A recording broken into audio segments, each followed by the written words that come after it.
growing up was filled with confusion for me. I was struggling with identity. I was struggling with religious identity and how I belonged to Islam and what that even meant. And I had a lot of questions about life, and it didn't seem like anyone could really answer any of those. So when you said nobody could answer those, I mean, were you seeking other people to try to help you make sense of life? Well, I was seeking out definitely my Islamic roots and trying to understand my religion and belief system and why we were Muslims. I had family and relatives who were Christians and Hindus and a number of other things, and I tried to understand, well, what's the difference? And if we know that they're not going in the same direction, is one of them right? Is one of them wrong? What side are we on?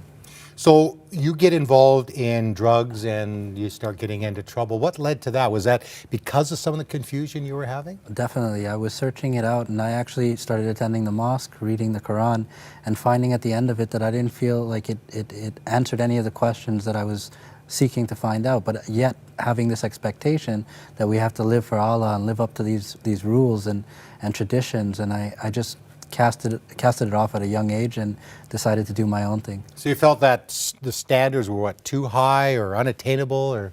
Well, definitely left me feeling with more guilt and acceptance of God, because if I take a real hard look at myself, I don't think I've ever been living up to His standards. So you start getting into trouble. You even have the police show up at your door. What was some of the things going on at that time? Well, I guess that same acceptance that I was searching for, I started to try to find in friends. And one of the ways I did that was at a young age, I started robbing a local convenience store for chocolate bars and candies, and being able to give that away at school to my friends for free. And that'll gain you a lot of friends real quick. You were kind of like a Robin Hood, a little bit like that. So you continue going down this path. Eventually, you will actually try to kill somebody. At this point, I had been long on that road of just things getting worse and worse, and the crimes getting bigger and bigger.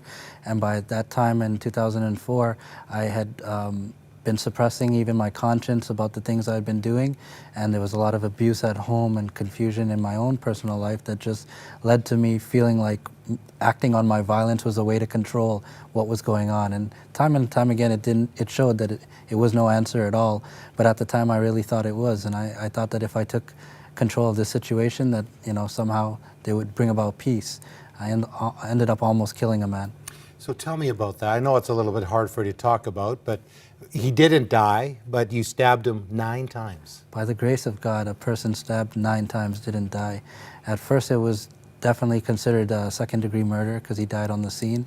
I was in custody, and the police were presenting me with the charges, but he was put into a drug-induced coma and kept alive for 48 hours, and that's when he survived. Because he survived, the charges were dropped to aggravated assault. And so I got the very least for a federal sentence, which is 2 years plus a day. I mean, that in itself is amazing. So did you feel, okay, this could have gone a lot worse. I could be spending, the next 20, 25 years or maybe the rest of my life in prison. But he survives, and you get quite a short sentence. Yeah, even looking back at it, I think more so now, having a lot more gratitude and appreciation for it than I saw back then, that I wouldn't even be sitting here right now had that man died. So what brought you to this decision to follow Jesus and some of the things that were happening at that time? Well, about 5 years after I gotten released from prison, I started to realize that I was no more free out here, which is what I think all the prisoners were looking forward to, than I was when I was incarcerated. And I started to look around, and I realized that men and women have the same vices, some of them different vices, but we're all struggling in this way where there seems to be something we're attaining to that we don't quite have. And that desire started to kind of catapult me to searching out for a new kind of freedom, a freedom I ended up finding in Christ. How did you find it? Because somebody's watching and said, okay, found Christ. How did it happen? He actually found me. I had just made a decision to return to a church. It was one of the places where I felt like I had more answers than questions, and it was beginning to plant seeds in my life from the time that I committed the crime until now, which was about 7 years later, and that one day just all of those little seeds just came together and made sense of the story of the need for Jesus Christ's sacrifice on the cross and the significance of his sacrifice on the cross. Now, I'm meeting you today for the first time. I can't imagine you being a violent person. You're very gentle. I know that you love God, you love people. What did your family, did they see the difference in you, Raymond? Oh, actually, that's been one of the things that's created the most contention. When I was growing up and I was getting into all these different variety of troubles, my dad kind of saw it like boys will be boys, and he took it very well. But my mom and me were always butting heads. She expected more, she demanded more, and so we didn't get along very well. But when I came to faith, there was a complete switch. My mom was just so happy that anything changed me. Good. And my father, he was more enraged that I was professing Jesus Christ as Lord, that I was being objective about my belief that he was the only way. Because you left Islam. Yeah. So you're in prison, and then you come to Jesus, and now you work in prisons and explain the good news, the gospel, relationship with Jesus. Yeah, and it's more than just simply the gospel itself. Pointing people to Jesus is the beginning of the journey, but then walking with them along this journey, this time where people forget about them. They get, most of the prisons are on outskirts of the city. They take 2 hours in the least to travel to. So family and friends can't keep up relations. So having committed volunteers and being able to be a part of that training process to help them to be equipped to go out and minister to these men and women, that's been such a redemptive work in my life. Obviously, people are open, because you were telling me there was a graduation recently, what, for 8 of the fellas inside? Yeah, out in Edmonton, Max, we had a graduation request just sent for some Bibles to be sent out to present to these men and women for completing one of our programs, the Prisoner's Journey.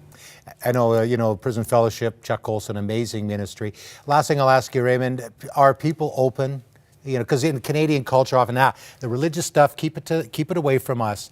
Are people open to talking about spiritual things? I think this is one of the interesting things I found. When I was doing street evangelism, people had their phones, a little bit of money in their pocket, places to go, people to meet, and so there wasn't as much openness. And that's when I started praying, Lord, where do you want me? Where are people going to be open to this message where I can be fruitful?